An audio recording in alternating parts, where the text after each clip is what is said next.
Hello, and welcome to my very first Homeworlds replay analysis. I am a relative beginner. I know how everything works, I know what most things are called, but I'm not very good. Not yet, at least. Hopefully, I'll be good enough to at least win one game on BGA.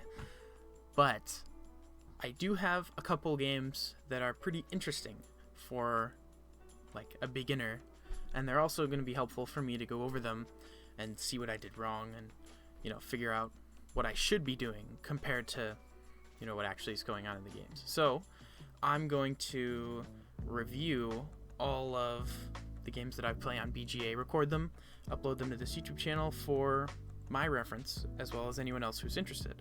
So, normally there'll just be one game each video, but this one actually has two, because this first one I'm going to show you is really short, because it all hinges on one simple mistake that I make, and it's really basic, so I'm not going to waste any more time. My name's Tripleshock. Let's just get right into it.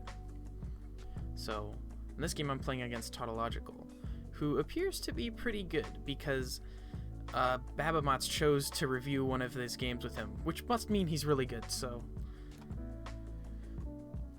I start with this setup, which is not really super popular, actually. This is a setup that isn't the best, I'm finding. And immediately, I see this, and I turn my brain off. I see a Gemini star system, and I think, this guy has no idea what he's doing. But see, that's a terrible mistake. Don't do that. That's like a big ego moment right there. So, the important thing to think about whenever your opponent builds their homeworld is, how does this affect the universe? I'm like big universe, small universe, but in this case, his homeworld is directly connected to mine. This is actually a really cool opening that he's doing here, and I completely missed this, right? I see Gemini, and I think, okay, just build until there's no way you can lose and win. But we slowly figure out that this is not how the game goes. So I am doing an expansion with the green so that I can put smaller ships here to build bigger ones at home. And he immediately trades for a red, which is the goal of the opening. You start with a green ship, build a G1, and then trade for red.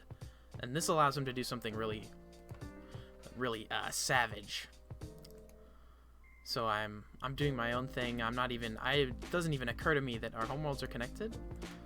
And then he does this, and I just lose immediately. I completely missed this move because I didn't realize our homeworlds were connected, and there's nothing I can do. So I just pass. He captures my ship, and that's the end of the game.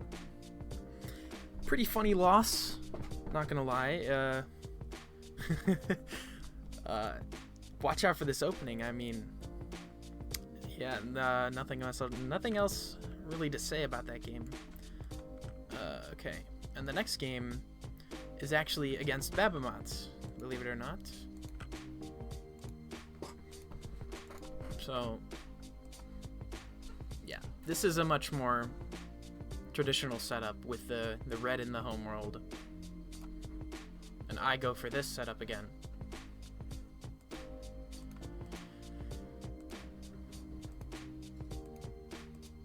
Pretty standard stuff. Going for blue economy here is interesting on my part because we both have blue in our homeworlds. So both of them are Achilles colors, or the blue is an Achilles color for both of us.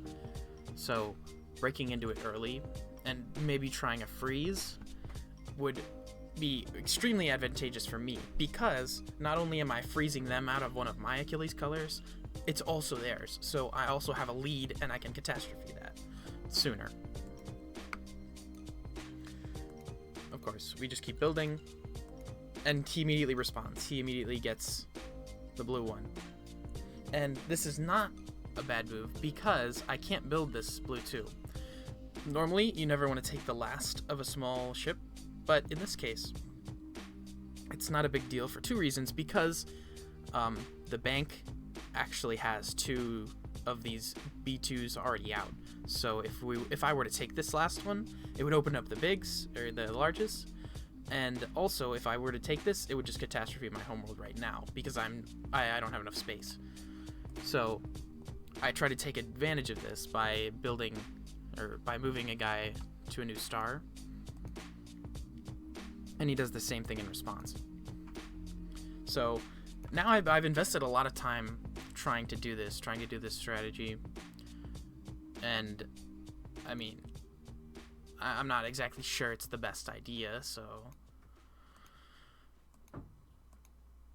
and then I start getting into green, and this was actually a big mistake. Building the getting into the green, he now has a material advantage because he can get this.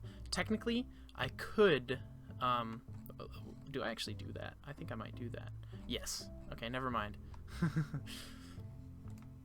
So, in response, I actually sacrificed this Y3 to put this right there. So, okay, so if I hit back, it'll like reload the whole page. So, there's a Y3 here, and this position, I calculated, I thought, well, I'm losing a big 3 and a 3 and a 1, so that's 4 points of material in trade for 3, 4, 5, 6 points of material. And when this all trades down, I thought that this position was better for me because I don't know, I just did, and that's just not the case. This is just a bad trade because he has more color variety than me, and I only have blue ships, which is terrible, especially because of this that's happening in the bank right now. So yeah, I move it all the way there. I trigger the catastrophe, and now look at this position. Babamots is just immediately better.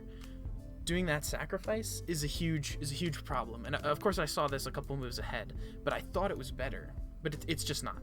It's just not better.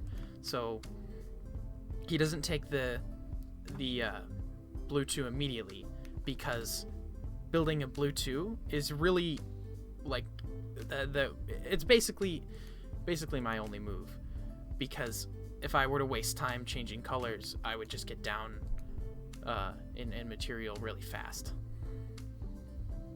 Of course, now that I'm looking at this position, maybe that assumption's wrong, actually. Maybe it would be better for me to diversify my colors, because there are ones of everything. I could get a green somewhere, or I could do something that doesn't just let him build the blue 3, because this move lets him build the blue 3, which is what he does immediately. And then I build another blue 3, and then he builds the final one. So now he's just up tons and tons of material, and I still only have blue ships. So I trade for a yellow, and then he also trades for a yellow, but he has a yellow 3, which is very bad. Sacrificing this to put a blue ship in my homeworld I would just lose. So I have to change colors. I changed to red for some reason. I don't know. I think maybe a different color would have been better. I guess just to diversify more stuff. And yeah, he trades for an R1. Because that's actually a principle. If your opponent gets red, you should also get red, because a red anywhere is a red everywhere. So I build an R1. He builds an R2. And this is just a mistake. I think he punishes this immediately, actually. Yeah. This is just so stupid. Never have like 3 of a same color ship where they can just move a ship here. Like, he could sacrifice this Y3 and move this guy 2 spaces up, this R1 2 spaces up into my homeworld, catastrophe, and now I have 1B1 in my homeworld. That's terrible, and I should have seen this. I should never have built this R2. I didn't see that move. When I was calculating in my head, I didn't see this sacrifice. Sacrifices are, like, obviously the toughest moves to see, but this is a really basic one. Y sacrifices are the most common ones. So, yeah, that's a big mistake. So he sacrifices it, does 2 moves, causes the catastrophe, and then he moves his B3 to a new star. And now I'm just lost here. Missing that was extremely costly, and I don't know if this position is holdable at all. I think I just lost already. So I try and struggle for a little bit, get my Achilles color out, because he's obviously moving this in. But I have no way to deal with this threat. I either just take the hit on my homeworld and hope that the material he spends doing that I can make up with for the tempo, but I don't think there's much I can do. Yeah. I restarted my turn. That's not actually the move I made. I made another yellow ship in my homeworld. No? No, yes. That's the move. Yeah. That's the move I did. He sacrifices the R2 and captures both of my ships. And that's just game over. Yeah, he moves this in and he has a red. Sorry, I should have said that. Hold on. We'll go back. We will visualize this because it's important to see. Yes, right here.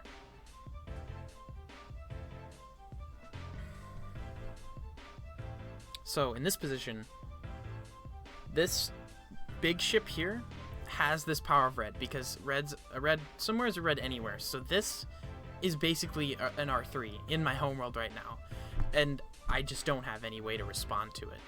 So he's gonna sacrifice this and capture both of these ships, and there's not much I can do. Actually, this Y1 isn't here. Pretend like one of these Y1s isn't here. That's what I actually did. That's the move I made. I have one ship here, and these 2 ships don't help me. There's no way I can get more than 2 ships here to try and hold off the sacrifice, and that's just the end of the game. He sacrifices, takes both of the ships. Babamots wins. So yeah, this was not a very good game. The very first game I played against Babamots, I actually don't have a replay of. I played it on Homeworlds live. But in that one was a much better game. But this was terrible. This was a terrible game. I had no advantage early because I tried to go for a blue freeze out that he was just fast enough. I couldn't do a freeze out. And then I missed both sacrifices. I missed the yellow sacrifice and the red sacrifice. That seems to be my one of my weakest areas, is seeing sacrifices. So that's what I need to work on, really. Well, that's it for this one. Next game, I think I'm going to analyze another game against Babamots, in which I also lose. So, see you next time.